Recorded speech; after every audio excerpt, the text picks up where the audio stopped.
What's the most expensive WTF mistake a golden child made trying to show off? Story 1. I'm the not-so-shiny middle child. My brother, Luca, the family's certified golden child, was getting married last spring in a glass-roofed conservatory that looked like it was designed by people who think subtle is a four-letter word. To cap it off, he hired a drone company to spell out forever over the venue and a micro-fireworks guy he found on TikTok. Mom cooed like he'd invented romance. Dad signed the credit card slip like a hostage. 10 minutes before the vows, Luca pulled me aside and said, "Hit play from my laptop when I wink." The program had the drone formation file, music cues, and a slideshow of him rescuing a dog. He met the dog that morning. He winked. I pressed play. The drones rose, 100 little stars. They spelled the name Ari, not the bride's name. The bride is Sophia. I froze. You could see guests squinting, thinking it must be an acronym. Meanwhile, the micro-fireworks kissed the glass roof, tripping the sprinklers. Rain inside, panic outside. The venue manager screamed about insurance exclusions. Sophia's father yelled that the contract said, "No pyrotechnics." My mother insisted it was just steam. Sophia stared at the sky, then at Luca. In the scramble, her sister snatched the laptop and found the media folder. The drone file names were date-stamped. 5 separate choreographies for ARI, all made during Luca's bachelor trip. The slideshow auto-advanced to a clip of him, shirtless, rehearsing the speech. "Ari, you made me brave enough to love." The audio bled into the venue's speakers. Guests gasped like a congregation. Sophia calmly removed her veil and said, "I'm not paying for any of this." She walked to my dad and handed him the prenup addendum she'd pushed for. A clause about reckless waste. Damages to the venue, $36,000, landed squarely on Luca because he authorized the fireworks against the contract. The florals were ruined, the string quartet left, and the conservatory closed for repairs for a month. His honeymoon became a meeting with a lawyer.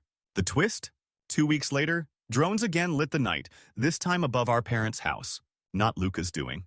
Sophia hired the same company to write "thank you" over our street and mailed me half the deposit refund she clawed back using the prenup clause and video evidence I'd saved. Mom finally sat down, looked at me and said, "I should have believed you when you said he was reckless." It was the first apology I've gotten in 30 years, paid for by fireworks, and a name in the sky that wasn't hers. A story 2. I'm a project manager, which is corporate for professional cat herder. Our startup's golden boy is Tyler, the CEO's oldest, who was installed as head of vision, an actual title, after 1 semester of design school. He's the kind of guy who says, "my team," and means people who have never met me. We were hosting a demo day for investors in our warehouse. Tyler decided to make a splash by driving a rented electric supercar onto the floor to symbolize momentum. He booked a fog machine, a DJ, and a forklift choreography because someone once told him logistics is industrial ballet. The showstopper was supposed to be a wall-sized dashboard showing a live uptick of our user numbers as he rolled in. He wanted the graph to jump right when he hit the brakes. 15 minutes in, Tyler peeled around a support column too fast, the fog thick as soup, and plowed the supercar into the data wall. Glass spidered, LEDs flickered, and our live user numbers froze on a number that, I swear, had repeating digits like a slot machine. The forklift dodged left and clipped a server cabinet. The DJ killed the music. Somewhere, a pipe hissed. Investors started murmuring. Tyler pulled himself out laughing, arms like a ringmaster. "Momentum," he shouted. Then one of the monitors rebooted. It flashed a Windows desktop for a split second, where a little app labeled Boost X sat pinned on the taskbar, last opened at 10:13 a.m. A few screenshots of projection scenarios were visible. 40% lift. Investor Day. Our CTO, who'd been steamrolled by Tyler for months, walked over and, in the politest voice I've ever heard him use, said, "That machine controls the demo numbers. It shouldn't be on the network." An investor asked if the numbers had been curated. Tyler waved it off. "It's a visualization," the VC from the front row said dryly. "Visualizing what exactly?" By Monday, council told us to preserve everything. The rented car's damage exceeded $80,000. The wall was another $120,000. Insurance balked because the use, vehicular theatrics, wasn't disclosed. Worse, the crash had dislodged the cabinet door on the demo server farm, and the cameras caught Tyler earlier that morning, loading Boost XE and instructing an intern to juice it when I break. The punchline? The janitor Tyler fired last year for bad vibes happened to be reinstated after a wrongful termination claim. He'd reported the unsecured server room months earlier. His file note, ignored by HR, became Exhibit A when the board moved to sideline Tyler. The board's statement was hilariously gentle. Realigning vision with integrity. He kept the title but lost his access, his budget, and his parking spot. Meanwhile, the investor who asked the sharp question joined as interim COO. Her first act, my title changed to Director of Delivery. Tyler's new job? Brand Evangelist. He doesn't drive anymore. Story 3. I'm the ex-husband, and I'm not neutral. My former wife, Elise, is her parents' everything, the golden daughter. When we split, she told anyone who'd listen that I was a weekend dad with a single sock drawer of parenting skills. She rented a gated villa the month before our custody hearing and filled Instagram with sunrise smoothie bowls and chore charts like she was auditioning for a network. Conscious co-parenting. Elise's big move was hiring a celebrity child routine specialist to testify that our 8-year-old Noah needed a home of elevated structure. The specialist's book is called Discipline with Lattes. During the hearing, Elise's attorney rolled a slideshow of the villa's Montessori corners and a whiteboard titled Family Values. My lawyer looked like a substitute math teacher with a manila folder and a coffee stain. Then Noah asked the judge if he could say something. He had a little backpack. Elise put on her pageant smile. Noah pulled out a key fob and said, "This is for the villa. It says, short-term rental 3. It beeps when the cleaning people come." The courtroom paused like a sitcom when the live audience realizes the twist. The judge asked where he got it. Noah said, "From the drawer with all the staging receipts." Mom said not to touch them. My lawyer, God bless his coffee, asked to admit the folder.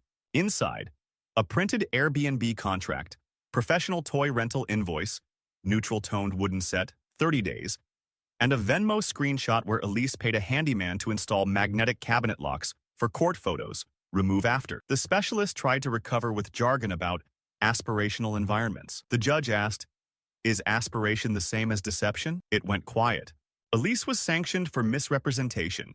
The villa's owner sued her for unauthorized alterations and an early termination fee. The bill was $14,500. Her parents raged about how everyone does what it takes, which didn't play well. Custody shifted to 50-50 with a kicker. Noah's school week with me, weekends alternating. The judge noted my stable residence and reliance on ordinary routines, a line I want to frame. The emotional punch? On the ride home, Noah asked if we could stop for ice cream. When we sat down, he said carefully, "Mom loves me loud." He stared at his cone. "I like you quiet." It split me open and stitched me back together in the same breath. Elise posted a black and white photo that night. Haters don't break mothers. They make them stronger. Comments were disabled. Story 4. I'm the youngest nephew, the one who was born tired according to my grandmother. At her funeral, my uncle Mateo, the anointed golden son, took over like a cruise director, upgraded the casket, hired a string trio, booked a live stream with sponsorship overlays, yes, at a funeral, and announced he'd honor transparency by reading the will into the mic so no one could twist Nona's wishes. He loves the word transparency, the way toddlers love glitter, on everything. Nona was a quiet magpie. She collected old coins. Mateo had the velvet tray out on a pedestal, camera tight. "These," he said. Nona wanted to donate to the municipal museum in my name. He made a big show of handing them to the curator he'd invited. The curator smiled politely and whispered to a colleague. They stepped aside with a loop. Mateo sailed into the will reading. The house, the savings, the jewelry. He made sure the camera caught his surprised humility. Halfway through the slideshow, photos from Nona's life, cross-faded to a clip that wasn't supposed to be public. It was from the night before, time-stamped. The funeral director had stitched in the B-roll for the live stream by mistake. Up on the giant monitor, we saw Mateo in the viewing room alone, lifting coins out of the tray and replacing them with near-perfect replicas. He practiced his donation speech into the mirror, right hand over heart, then moved the real coins into a coat pocket. The sound tech froze, then fumbled for the remote. Too late. The curator stepped back to the mic, face pale. "We've examined the donation. They're reproductions." Gasps ricocheted through the chapel. Mateo blustered about confusion with the cases, but the video rolled on, undeniable. My aunt, the overlooked middle child, walked to the pedestal, lifted the lid of Nona's cedar jewelry box, and pulled out a folded note. "For my coins. Keep one each. Give the rest to the Children's Library Fund. Don't let Mateo curate. Love, M." She had Nona's humor all over it. Police didn't cart him off then and there, But the lawyer paused the will reading, citing potential criminal interference with the estate. The live stream chat exploded with sad emojis, and a handful of sponsors quietly pulled their logos. By week's end, the estate filed a civil suit for conversion. The museum filed a report. The lawyer told us the coin collection's appraised value, real, not reproduction, was around $95,000. Mateo's brand took a public nosedive. The money? After legal fees, the remainder went exactly where Nona wanted, the Children's Library Fund. The library named a reading nook after her, with a tiny plaque that made me laugh and cry, "Where seeing is believing." Story 5. I'm the new girlfriend. I met Diego at a neighborhood block party where the HOA thinks power washing is a personality. His sister Val is the family star, an influencer who built a fempire on haul videos and classy pranks. Their mother would describe Val the way other people describe clergy. Val decided to host a charity live stream for the local animal shelter from her cul-de-sac, complete with a rented stage, a champagne tower, and a borrowed art installation, a towering collage of vintage family photographs printed on canvases. She hired a skywriting company to reveal the donation total. The HOA emails alone could have felled a buffalo. The showstopper was Val's performance art bit. She'd shred a large canvas labeled "Past Limitations" to free the future, then reveal a QR code for donations. Sponsors loved it. Neighbors, less so. Diego told her to triple-check the canvases because Grandma used to store important papers in odd places. Val rolled her eyes and said, "I'm not cutting the Constitution, sweetie. It's foam board." Halfway through the stream, Val seized the mic. "We're about to break 5 figures." She strutted to the installation and slashed through "Past Limitations." The audience cheered. Then something fluttered out of the cut. Brittle, official paper, caught the breeze, and lodged against a lawn chair. Diego bent to read and went ghost white. "Val," he said, voice dry, "you just cut through the original deed transfer to Grandma's house and a stack of war bonds." Turns out Grandma had pasted a packet of documents, deed copies, bonds, even a small envelope with pearls, behind the first layer of that specific collage years ago, because no thief takes family faces. Val, desperate to save face, insisted they were fakes and tossed the rest into a decorative burn barrel for a dramatic flourish. The HOA president shrieked about open flames. The shelter director shrieked about liability. I grabbed oven mitts and fished out what I could with a neighbor's grill tongs. The skywriting plane arrived right then and traced, in dutiful loops, "So proud of you, Ari." Wrong client file. Wrong name. Wrong everything.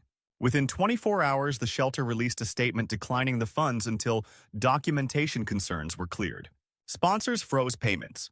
The bonds, those that didn't crumple, were partially recoverable but required a reissue process that could take months. The deed copies were charred, not fatal legally, but expensive to replace and certify. Val's livestream hit 1 million views, and not in the way she wanted. Her charity night became a running joke in the neighborhood group chat. Free the future but not the documents. The emotional punch came from Diego's grandmother's note. Singed but legible. "If you find these where I hid them, good. You're paying attention. Don't mistake loud for careful. Love, M." Diego framed the note. Val posted an apology video in soft lighting that began, "As a woman, I'm constantly asked to be perfect." Comments did not go well.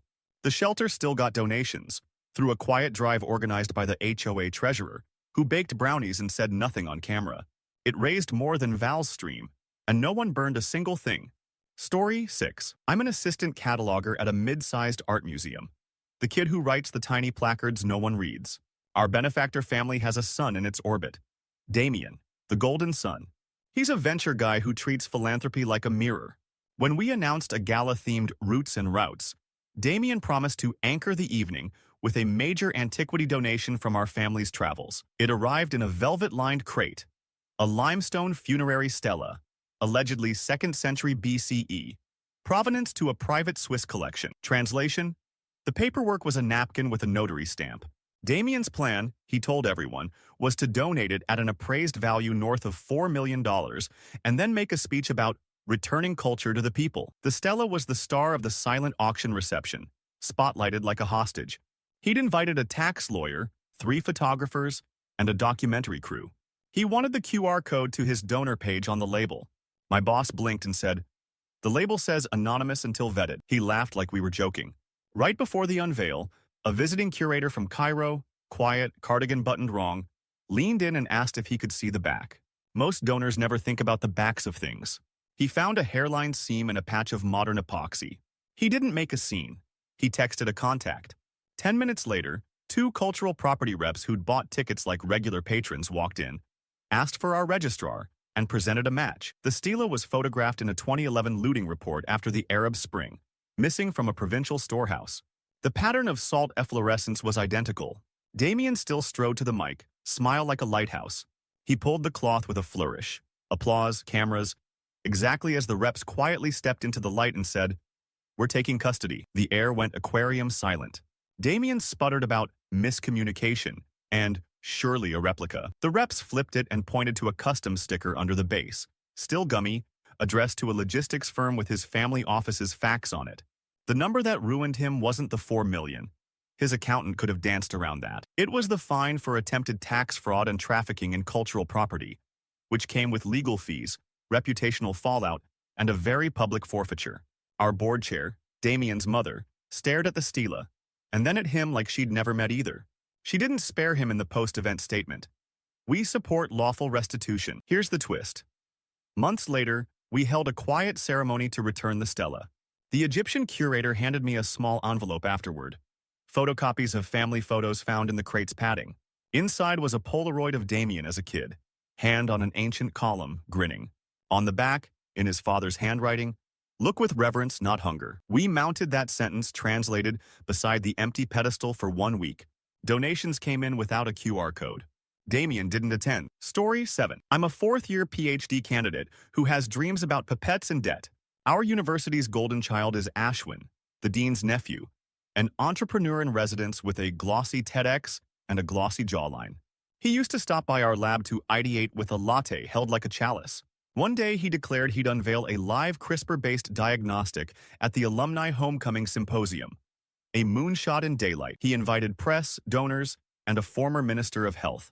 He booked the biggest lecture hall, paid a vendor to make neon signage, and asked to borrow our fluorescence reader for the theatrics. Our PI said no. Ashwin borrowed it anyway from the teaching lab. On stage, he wore a white coat like a costume and called a volunteer up for a cheek swab to demonstrate instant screening. I knew the kid on the bench wasn't the validated one. We have tiny deliberate offsets in our sample labels to track unauthorized use, an internal watermark of sorts. He swabbed, pipetted, flourished, and the screen bloomed green. Applause. He winked at the minister and said he'd licensed the tech to a spin-out that morning. Then the campus biosafety officer's phone alarm trilled in the hall. The fluorescence reader had pinged the network. Ashwin had connected it for the projector, and the serial number flagged as missing. More alarms followed. The reader's logs uploaded, including the label codes with our offsets. Our watermark lit up like a lighthouse saying, "This data isn't yours." And then, the air system kicked to high. Someone had triggered a lab incident protocol backstage. Ashwin's team had decanted reagents near the HVAC intake to get better camera angles, contaminating a prep room. The hall doors sealed. Donors watched campus police and EH&S in moon suits sweep the stage. No one was in danger, but you couldn't design a better image for reckless science if you tried. The blow wasn't just the $180,000 in equipment damages or the fines for biosafety violations. It was the retraction circus after Ashwin posted a preprint with our data. Our offsets, a deliberate one nucleotide nonsense insertion, appeared in his figures like his signature forged itself. When the minister asked about it on camera, Ashwin blamed overzealous staff. Our PI, who'd been beaten down for years by the dean's nepotism, finally stared straight at the press and said, "The staff is me, and this is theft." The twist I didn't expect. The minister, who'd been a doctor before politics, announced on the spot that he wouldn't be funding any spin-out with borrowed science. Then he offered me and 2 other grad students paid fellowships in a new translational program, independent of the dean's office. On my way out of the hall, I passed Ashwin in the side corridor, white coat off, phone to his ear. He wasn't yelling. He was whispering, "Tell Uncle it wasn't supposed to be real." I had dreamed of pipettes and debt. That night, I dreamed of doors opening. Story 8. I'm the line cook cousin, the one who can chiffonade with my eyes shut because I learned dodging flying criticism. Our family owns a dim but beloved trattoria. The golden heir is Bruno, front-of-house peacock with a sommelier pin and a weakness for food TV. When rumors swirled that a travel show host might swing through town, Bruno decided to elevate Nona's humble kitchen. He ordered dry ice centerpieces, edible gold, and a contraband, Yes, contraband, fish he'd seen in Tokyo. It's not fugu exactly, he said. It's curated. He hid the shipment in the walk-in under a bag of potatoes. He paid a forager to decorate plates with forest moss. He told me to prep the fish with confidence. I told him to prep a will. He called me provincial. That night, the host didn't come. A city inspector did, responding to an anonymous tip about unlicensed specialty species. The dining room was full. Bruno was circulating with a saber for a champagne show, and I was in the back with my hands in dishwater thinking about new careers. The inspector went straight to the walk-in, lifted the potato bag, and revealed a cooler labeled, in international pictograms even Bruno could understand, toxic. Licensed handlers only. He shut the whole place down in front of everyone. The champagne tower wobbled. Bruno tried to charm. The inspector was immune. Health department fines, temporary closure, destruction of perishables, and an investigation into our suppliers. The bill was a weekly revenue's worth plus lawyer fees.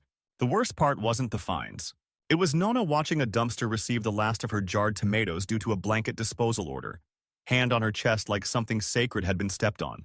Bruno wept photogenically in the alley while someone filmed. Here's where the universe went weird. The anonymous tip? It was from the travel show host. He'd seen Bruno's Instagram tease the fish by name. He can't air illegal product. He called the city to make sure no one got hurt. Then he came anyway, off camera, stood in our quiet kitchen and said, "Cook me lunch with whatever's legal." I made pasta ASAC. He took a bite and said, "This is the content." The next week, he returned with a crew to film a segment about real food and the cost of pretending. Nana's hands stirring became the hero shot. The punch. When the family lawyer laid out the debt, Nona slid the deed across the table to me.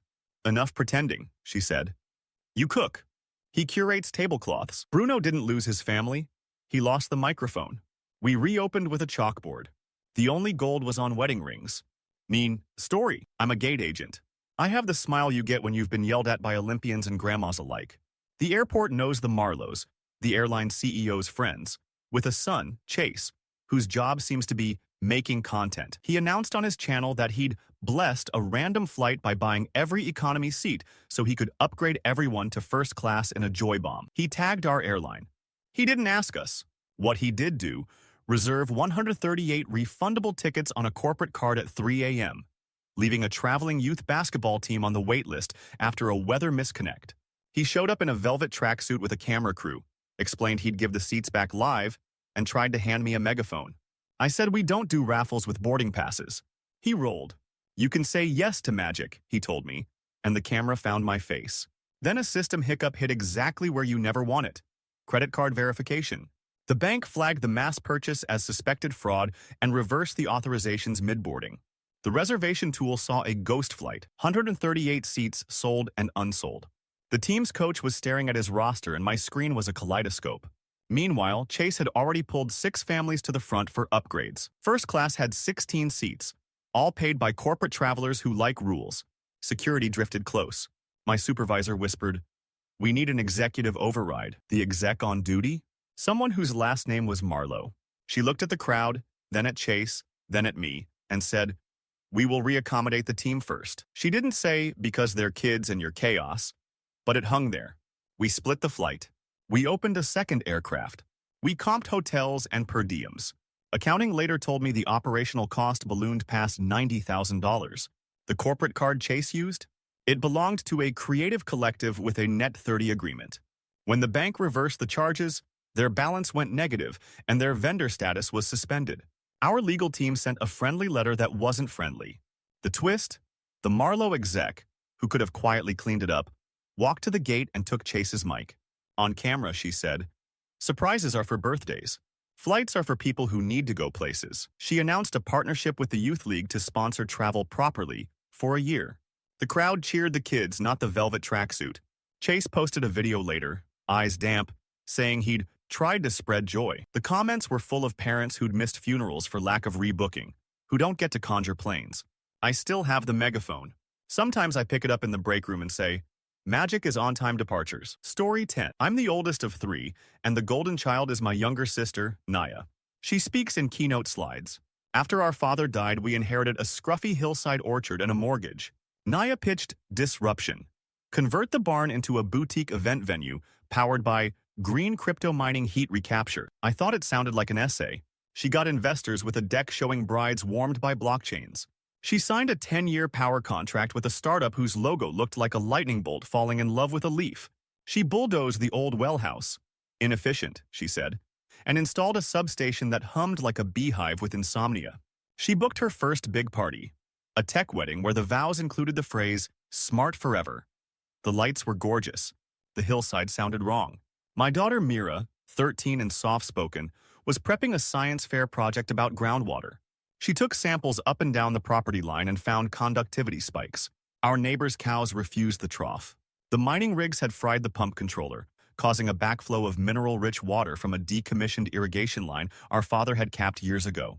The cap went with the bulldozer. Naya's contractor had rerouted without permits to meet timelines. We tried to get her to pause the event. She said we were jealous. The county inspector arrived at dusk, called by a neighbor who doesn't do Instagram. He measured noise and heat, took one look at the permit board and radioed for backup. They pulled the main right as the bride walked down the aisle to a string quartet playing synth covers. The lights died, the rigs wound down, and the hill exhaled. The fallout was a spreadsheet of pain: fines for illegal discharge and noise, breach of contract with the wedding party, a clawback from the green startup that claimed force majeure, investor rage. Naya cried publicly about male regulators and family sabotage. Then Mira's science teacher emailed, could the county use Mira's data trail as part of an enforcement report? The samples had timestamps, GPS, and meticulous notes. My dad's handwriting in Mira's care. Here's the twist that broke me. In the safe under the barn stairs, we found Dad's last letter, the one we hadn't opened because grief is a procrastination machine. He wrote, "If you keep the orchard, keep the water clean. If you sell the orchard, sell it whole. If you fight over the orchard, read this to a child and do what they say." So we did. We read it to Mira at the kitchen table. She said, "Sell it to the land trust." We did. The trust paid fair market. The investors got pennies. Naya moved to a city with tall glass and mics. Mira planted native milkweed with the trust's docents and named the new path after my father. The humming stopped. The hillside sounds like itself again. Story 11. I'm the treasurer of our Hillside Neighborhood Association. The person who knows how much a storm drain costs and who's late on dues. Next door, the developer's daughter, Ava, is the family's golden telescope. Whatever she points at, her parents swear is the future. She bought a tear down, blasted out the slope, and announced a gravity-defying spec home with a cantilevered glass pool for the reveal party. Sponsored bar, drone light show, a DJ whose rider included 3 bowls of white M&Ms and 1 civil engineer. She posted the invite as if it were a cinema premiere. Skyline House, wet premiere. The inspectors had signed off only to fill test, not occupancy, but Ava wanted a viral moment. She booked water trucks to top the pool in an afternoon. Our association's emails about soil stabilization might as well have been postcards to Neptune. That morning I watched the trucks back up, hoses like fire serpents gushing. The geotech's report we'd been CC'd on called for a 7-day cure and phased fill. Ava's contractor rolled his eyes and said they'd used next-gen concrete with NanoCure. He pointed to a sticker on a bucket like it proved anything. Guests arrived at sunset. The DJ counted down. Ava, in a silver dress, hit the pool's underwater lights. Phones rose like a field of jellyfish. She stepped onto a glass lip, hanging over a creek that feeds the river. And then, in that kind of slow motion you only get right before a bad story, the downhill corner murmured. You could hear it. Concrete whispering to rebar, soil losing an argument with gravity. The cantilever dropped a thumb's width. A hairline opened. A sheet of water flung itself into the night, and then a slurry, glittering, found the creek. Someone screamed, "Kids!" because there were, in fact, 2 of them under the deck watching coy. The structural engineer, our one invited civil engineer, grabbed them by their hoodie backs and hauled them out as the glass cracked like a champagne flute in a dishwasher. Emergency crews came, followed by the county's environmental officer who looked at the slope and then at Ava and said very softly, "You've just discharged a load of non-cured cement fines into a protected waterway. Fines, remediation, slope stabilization, lawsuits from the folks below us whose yards received a baptism of aggregate." The running total in the first week hit $1.2 million and kept walking. Here's the twist. 2 days later, the geotech posted a cryptic blog entry with side-by-side screenshots. His original stamped report recommended micropiles and phased fill. The version, submitted to the county before the party, uploaded from Ava's marketing firm's IP, said, "Standard rebar cage adequate." in a font I recognized from Canva templates. Ava's mother, the developer, requested an emergency HOA meeting. I expected threats. She opened with, "I've informed our insurer of possible document tampering." Then she turned to her daughter and said, on the record, "You don't get the company because you can get a crowd." The only thing left of the reveal is the drone footage the county uses in presentations labeled, "How a Slope Fails." The kids bring cookies to the engineer every Christmas now.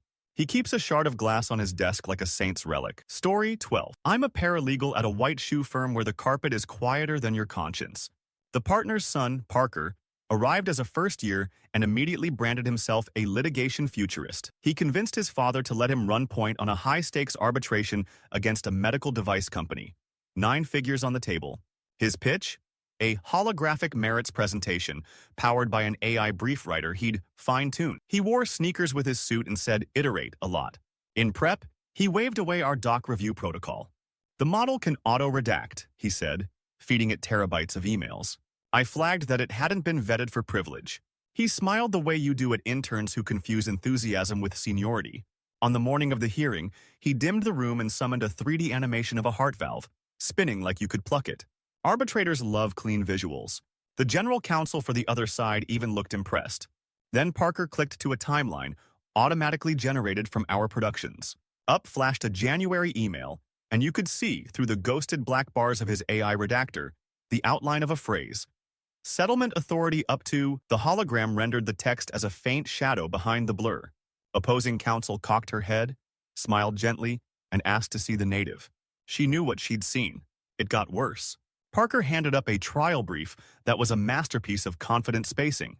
The arbitrator, an old judge with a memory like a trap, asked about a footnote citing our opponent's own prior brief in an earlier case.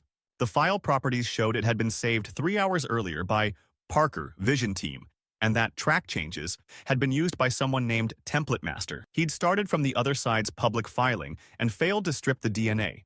Opposing counsel moved for sanctions for privilege breach and misrepresentation. Our malpractice carrier turned into a ghost you could feel. The modeled auto-redactions had also replaced a few names with emojis. A surgeon became, creating a line of gallows laughter that didn't help us.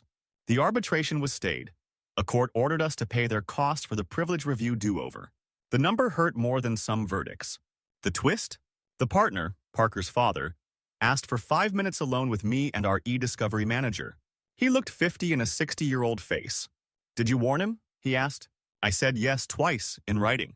He nodded, then walked into the hall and told Parker he was done, for the case and for the firm. Parker blinked like someone had turned off his subtitles. The bar complaint landed a week later. The firm paid to clean up its own mess, and the client stayed, on the condition that I and the discovery manager run the rebuild. The partner wrote me a recommendation for law school and offered to sponsor.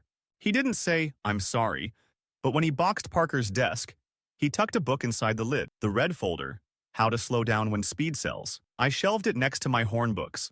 I intend to read it every time a hologram starts to look smarter than a stamp. The story 13. I'm an events ship captain, that weird Venn diagram of maritime law and napkin folds. We were chartered for a 300-guest product launch on a refurbished ocean liner owned by the Ferries, a shipping dynasty. Their golden child, Serena, wanted to debut her zero-emission luxury arm with a live-streamed midnight cruise. The pitch deck had renderings of a hydrogen-fueled yacht so clean it practically confessed your sins. Our engineer kept asking for fuel manifests. Serena's team sent a PDF with pastel gradients and no numbers. On boarding day, pallets arrived, tanks with warning diamonds, a portable electrolyzer, and, bafflingly, a set of confetti cannons rigged to fire on 0 hour. Serena's plan, she told me privately, was to generate hydrogen on deck for the cameras, feed it into her modified demo engine, then fire the cannons as we cut to a drone shot. It's the bloom, she said. I said calmly. Electrolysis on a live deck is a no. She smiled and said her permit was in the cloud. We sailed anyway on diesel, properly permitted. Camera crews tucked around lifeboats, Serena in a white jumpsuit like a space pilot. At midnight, under a bridge arced with city lights, she cued her team to start the clean cutover for a staged shot. Hoses from the electrolyzer into a clear demo line, a fog machine hissing for flare. And then, chemistry did what it does when you ignore it. Mixing brine from the decorative salt pool they'd plumbed into the demo loop with the electrodes vented a whiff of chlorine. Not lethal, thank God, but enough for throats to seize and eyes to tear. Passengers panicked. The confetti cannons went off early, a blizzard of foil skittering into the water while I radioed an incident and ordered a stop. The Coast Guard boarded. The maritime inspector asked for the cloud permit. Serena, cheeks chalk white, handed over a phone screenshot of a draft email. The environmental fine for discharging metallic confetti, the unauthorized alteration of deck systems, and the PR blow, sponsors sprinted, came to the kind of number you don't write, you whisper. Insurance balked at experimental fuel demonstration not disclosed. Her father paced my bridge like a caged admiral. Here's the twist. The only one who looked steady was Arturo, a deckhand whose title is able seaman and whose whole vibe is quiet competence. He'd shut the decorative pool intake when he saw the electrolyzer roll by. That action probably kept the chlorine to a cough instead of a catastrophe. 2 weeks later, a press release hit. The Ferry Foundation, Serena's hoped-for fiefdom, named a new executive director. Not Serena, Arturo. Their statement: "We're investing in seamanship before showmanship." He wore his nicest shirt to the announcement and looked smaller than the podium. On his first day, he ordered grants for training programs and a no glitter, no gimmicks guideline for all ferry events. I taped it in our wheelhouse. A story 14. I'm Priam's first-year roommate, the kid with a bike locked to a radiator. Priam is the donor's daughter who never touches door handles because fate should do that for her. When early decisions rolled around, she decided to stage a campus proposal.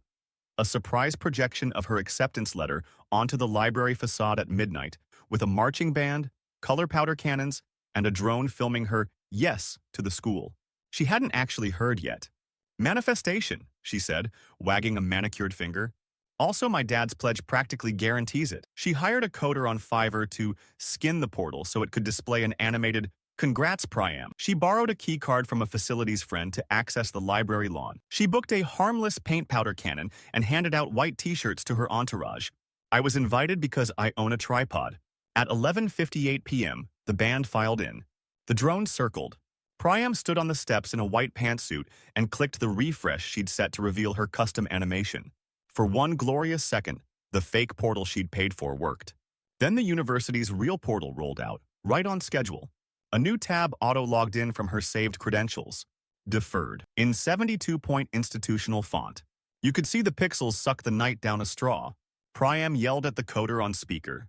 The band kept oompawing like a ship sinking to music. Security walked up and asked about permits. The powder cannons fired late, dusting the 1890s granite with fuchsia and teal. Phones lit with an email from the dean. To applicants, please be careful about sharing portal content publicly. It contains personal data. Priam's projection included her full name and date of birth. The internet kept receipts. The next morning, facilities circulated a bill for hazardous cleanup. Those harmless powders bind to limestone and need a specialty wash. Alumni on the library board forwarded the clip. The admissions office forwarded something else, a screenshot of a login attempt from an unrecognized IP, Fiverr host, 5 times in the prior week. They opened a conduct investigation. The donor pledge didn't evaporate, but it shrank, and the conditional clause about adherence to community standards marched to the front. Here's the twist that still makes my stomach do origami. The head librarian, who looks like she was born in a cardigan, found me stacking overturned study chairs that afternoon. She said, "You filmed?" I nodded, bracing. She handed me a USB and said, "If you're going to put something on a wall, put this." It was a 6-minute montage of student projects over a century. Murals, lantern slides, protests, poetry readings. That night, a crowd gathered. No band, no powder. We projected the montage. Priam showed up, eyes swollen, phone face down. When the last image, a photo of scholarship students from 1952, faded, she whispered, "It's bigger than me, isn't it?" She withdrew her appeal 2 days later and started a book drive for the public school down the hill. The cleanup bill? She paid it, publicly. The library stayed pink in the crevices for a week. It looked like a bruise that learned something. The story 15. I'm the cousin who took over our grandfather's watch shop. A noon world of ticks and patient hands. In our family, the golden child is Imran, the eldest, who went fintech instead of family trade and came back for festivals like a comet. For the centennial of our shop, he announced a heritage walk through the old bazaar, then a rooftop gala where he'd crown our lineage. He commissioned a jeweler to mount our great-grandmother's dowry stones into a modern headpiece, a starburst crown, then arranged a televised segment with the tagline, Old stones, new dreams. Grandmother warned him.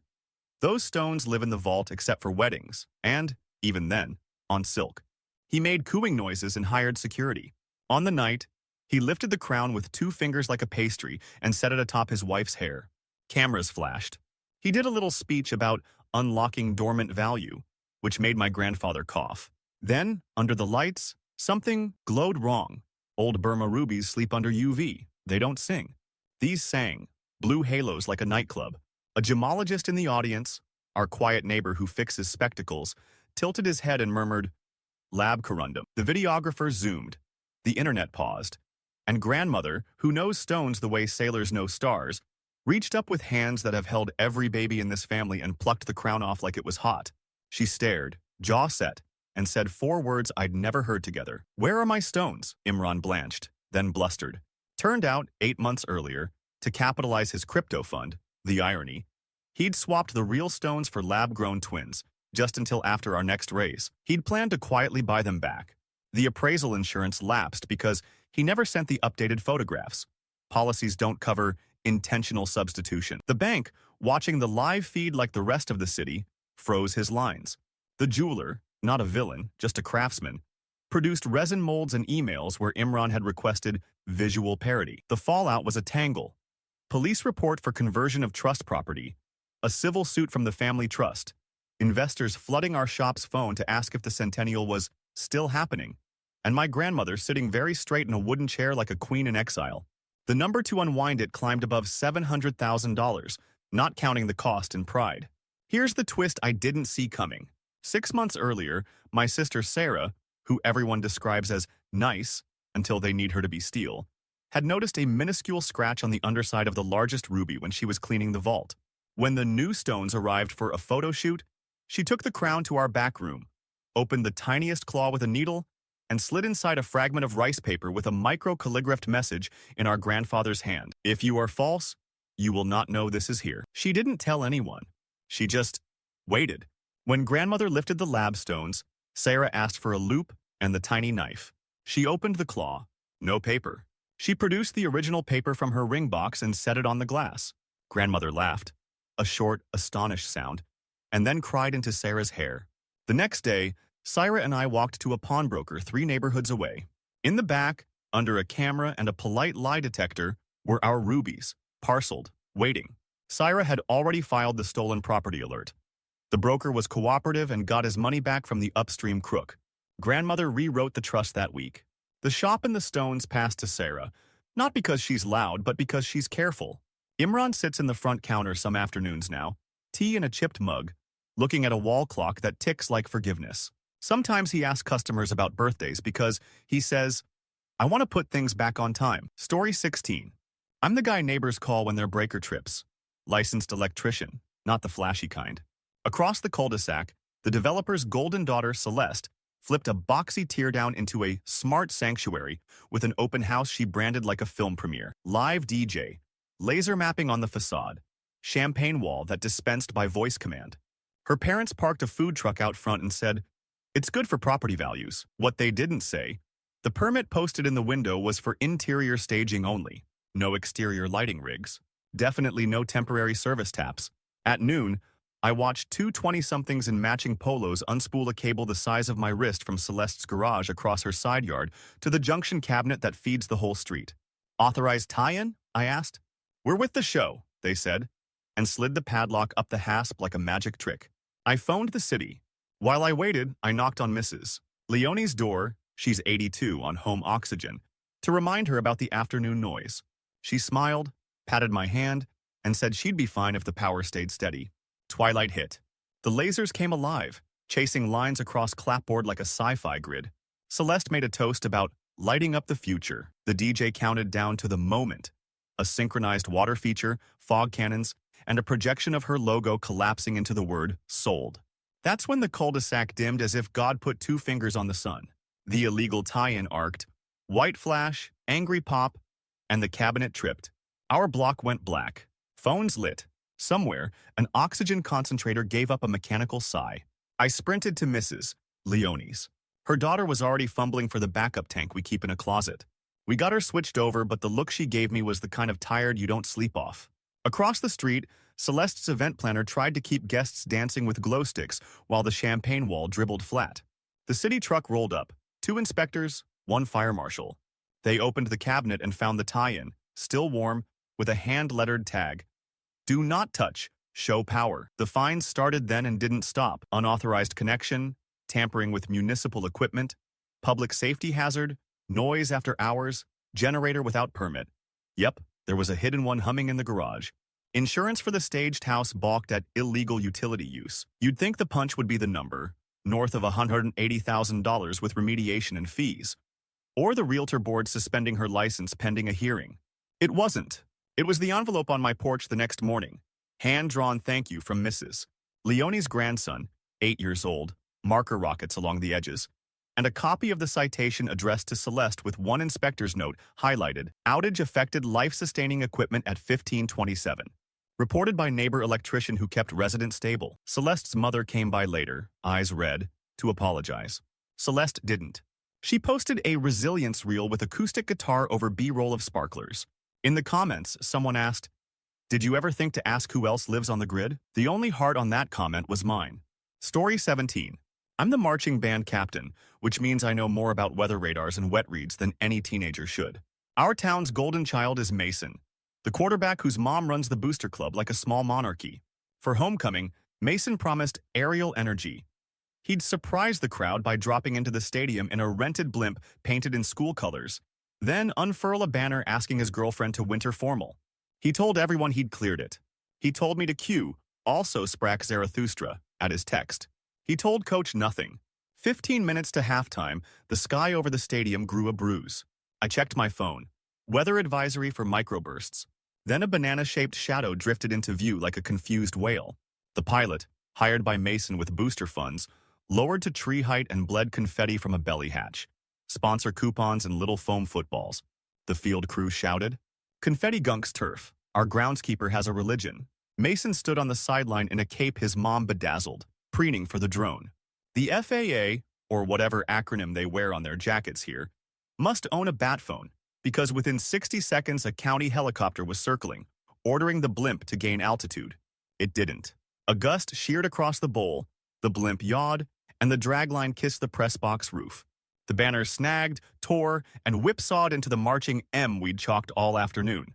The pilot dumped ballast. Eco-glitter rained.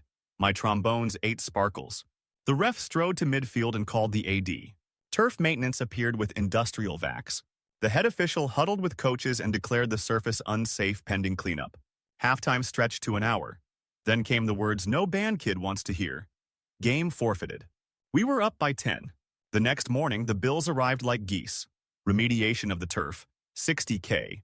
Fines for violating temporary flight restrictions. Refunding ticket holders. A sanction from the athletic conference for unauthorized aerial advertising. The booster account was frozen. Mason's girlfriend posted a crying selfie captioned, "He tried so hard." The groundskeeper posted a photo of confetti embedded in a root zone under a microscope and wrote, "Try harder off my grass." Here's the twist. At the emergency booster meeting, Mason's mom tried to rally us into a Save the Season fundraiser. People fidgeted. Then coach handed the mic to the quietest person in the room, Mr. Diaz, groundskeeper, veteran, widower, the guy who lines every yard mark with a string and a prayer. He said, "I can fix fields. I can't fix selfish." He slid an envelope across to Mason. Inside were copies of emails Mason forged with clearance from a fake address, airclearflyzone.co. The domain had been registered that morning by someone named Mason. The AD announced Mason was suspended. His scholarship interest evaporated by dusk. We still had a season to play. The band and the JV line crew spent 2 weekends on hands and knees with tweezers, pulling confetti. Businesses offered sponsorships, not for Mason, for the grounds crew. On senior night, when Mr. Diaz walked the 50, the stand stood. My cue wasn't Zarathustra. It was silence, the good kind. Then a drum roll into our fight song, The Field Clean as Sunday. Mason watched from the fence, cape folded under his arm like a truce flag.